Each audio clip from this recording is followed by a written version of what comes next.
সামান্য ভুলের জন্য কমপ্লিট হওয়া কেকটাকে আবার নষ্ট করতে হলো। কাস্টমারকে যখন আমি কেক বানিয়ে ছবি পাঠাই, কাস্টমার বলে আমি কেকের ওপর হ্যাপি অ্যানিভার্সারি লিখতে বলেছিলাম, তুমি বার্থডে লিখে দিয়েছো। দেখি ভুলটা আমারই, তখন আমার কি করার, কেকটাতে আবার অ্যানিভার্সারি লেখার জন্য বার্থডে লেখাটা চকলেট গানাশ দিয়ে সেটা তুলতে হয়। কিন্তু এই ধরনের কেকের ওপর থেকে লেখা তোলা কি যে চাপ সেটা আমরাই জানি।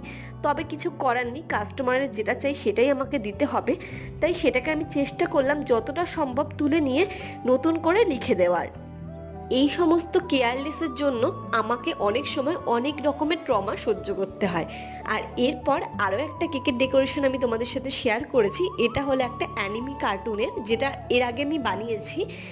কাস্টমার আমাকে একটা রেফারেন্স ফটো দিয়েছিল, সেটার অনুযায়ী আমি কেকটা বানিয়েছি। কেকটা সেমি ফন্ডেন্ট কেকের ছিল। তোমাদের কেমন লাগলো অবশ্যই জানিও। ভালো লাগলে সাবস্ক্রাইব করে আমার চ্যানেলটার পাশে থেকো।